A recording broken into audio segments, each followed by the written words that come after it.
dua narasumber pendamping, Mas Rizal dan Mas Yoga, apa dalam waktu 40 bulan sisa ini apa yang harus menjadi prioritas utama? Jakarta menghadapi tiga banjir menurut saya. Banjir orang, banjir air, banjir kendaraan. Nah, saya belum dengar sebenarnya cara yang paling mujarab. Tadi Ahok memang cerita 3 tahun begitu ya. Tapi cerita seperti ini sebenarnya sudah banyak sekali begitu ya. Nah, cuma pertanyaan saya yang terpenting adalah bagaimanapun Ahok punya rencana yang baik untuk menghadapi 3 banjir ini, itu kan yang akan melaksanakan nanti birokrasinya Pak Ahok. Ya. Nah, persoalan yang terbesar adalah apakah Pak Ahok itu didukung oleh birokrasinya? Yang Anda lihat sekarang? Nah, masalahnya adalah gini. Dukung nggak? Bukan. Saya tahu karena hari ini aja menarik contohnya menurut saya. Biasanya kalau gubernur yang lain tuh kalau misalnya datang itu kepala dinasnya pada berbaris tuh. Iya kan? Sudah aku marahin nggak boleh ikut. Tadi aku mau suruh pulang tadi. Emang sengaja nggak diajak? Nggak boleh ikut ya? Mau ikut tapi nggak? Kan capek ngapain? Saya bilang mau ikut itu capek. Kalau saya ada acara, kamu nggak perlu nyebut saya lah. Kamu bagi tugas deh. Ngapain sih satu tempat dikeroyok ramai-ramai? Jadi itu bukan tanda yang bisa dibaca bahwa birokrasi tidak mendengarkan, Mas Rizal? Ya, iya, saya khawatirnya seperti itu karena saya punya pengalaman. Bang Ali itu mampu mendidik birokrasinya dengan cara yang sangat berbeda dengan yang Ahok. Beliau bisa tempeleng. Lakukan enggak? Beliau melakukan tempeleng tapi tidak di muka umum. Ya, ada satu cerita tahun 1974, ada jembatan roboh.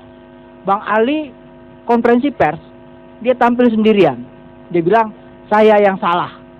Dalam pertempuran, nggak ada prajurit yang salah jenderalnya. Tapi habis konferensi pers, dia masuk ruangan, di dalam ruangan itu, seluruh yang berkait dengan soal jembatan roboh itu ada di situ, dan digamparin satu-satu. Artinya, nggak perlu dikasih lihat di depan umum, tapi dia mendidik. Nah, kalau Pak Ahok kan nggak, dia amuk-amuk orang, dimasukin YouTube, semua orang, Masanya gue gak bisa gampar dia soalnya. Kalau gue bisa gampar dia, gue juga gak mau marahin depan umum.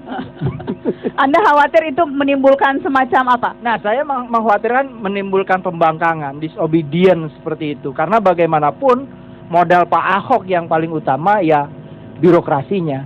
Oke, baik. Disambung dulu, Mas Yoga. Baru nanti Pak Ahok menanggapi.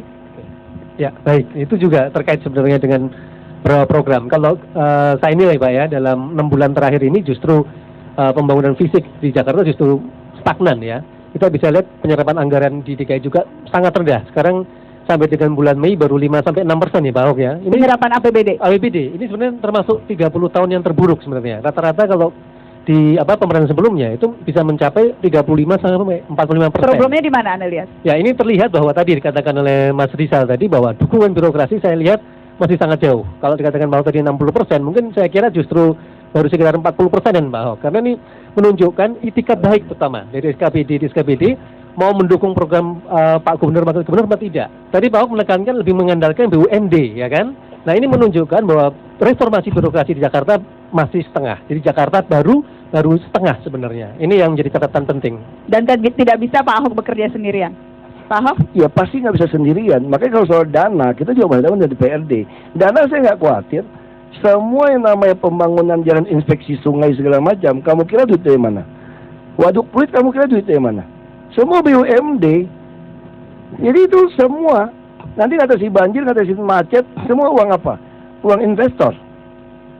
Makanya saya punya ruang udara dan ruang bawah tanah dan laut yang bisa saya tukar-menukar. Saya nggak khawatir. Nah, itu soal serapan anggaran. Kenapa serapan anggaran itu begitu rendah? Anda mengatakan 30 tahun terakhir terburuk. Jadi serapan anggaran betul 1000%. Tapi kalau dari sisi penghematan, ini 30 tahun terbaik yang pernah ada. Orang nggak bisa curi duit masalahnya. Tahu nggak kenapa sekarang anggaran itu nggak bisa diserap? Mereka itu nggak bisa masukin harga satuan. Ini yang gendeng saya bilang. PU minta uang 1 triliun, ditanya harga satuannya seperti apa, standar seperti apa, dia nggak punya. Saya bilang kalau nggak punya, nggak boleh pakai itu duit. Kalau nggak lu nyolong semua. Dia bilang kalau bapak nggak kasih saya pakai seperti yang dulu-dulu, maka anggaran tidak terserap. Emang gua pikirin, gua bilang. Yang penting tahun ini kalau kalian nggak bisa kasih harga satuan, tidak boleh dibelanjakan. uangnya lebih. Nggak apa-apa, lebih silpa perubahan kok cemplungin ke bank. Daripada sekarang, jadi banyak orang salah pikirannya. Saya udah pernah di DPRD, panitia anggaran, bupati, DPR RI, di badan legislasi, sekarang wagub, PRT gubernur. Orang selalu, politisi, takut anggaran nggak keserap. Sekarang saya tanya, kalau kita di rumah punya duit nih, di rumah di kantong ada 10 juta nih, kita bilang sama bini kita, lu pakai dong nih duit, pakai. Dia bilang, kan udah beli TV pak, beli aja TV yang lain, buang-buang aja yang lama. Ada nggak orang rumah seperti itu? Ya disimpan. DKI itu masalah di situ. Misalnya contoh, dinas pendidikan, saya sengaja potong kepala dinas dan wakil kepala dinas, copot. Nggak bisa pecat tapi, digeser, taruh Pak Lasro Marbun yang orang nggak kenal. Ini Lasro ini orang orang nggak pernah tahu lah, dia urusannya di dalam Oltala. Kamu tolong beresin itu dinas pendidikan. Semua anggaran yang nggak beres, lu potong buat saya. Tahu nggak dia potong berapa duit? 10 miliar, 20, 200, enggak, 2.400 miliar dia potong. 2.400 miliar? Iya, 2,4 triliun. Lalu ini tidak terserap. Orang bilang ini tidak terserap nih, tidak kasih saya. Emang gue pikirin, yang penting gue selamatin 2,4 triliun. Enak aja lu hambur-hamburin. Beli meja, beli kursi kagak karuan. Apa sih bangganya lu bisa nyerap anggaran? Kalau nyata lu nyolong semua, nggak bisa. Jadi kalau dibilang anggaran kali ini kenapa bisa kacau, ini perlawanan. Perlawanan dari maling-maling. Tapi yang tidak maling juga banyak. Saya mah nggak pusing, ada perubahan kok. Jadi Anda tidak khawatir dengan itu?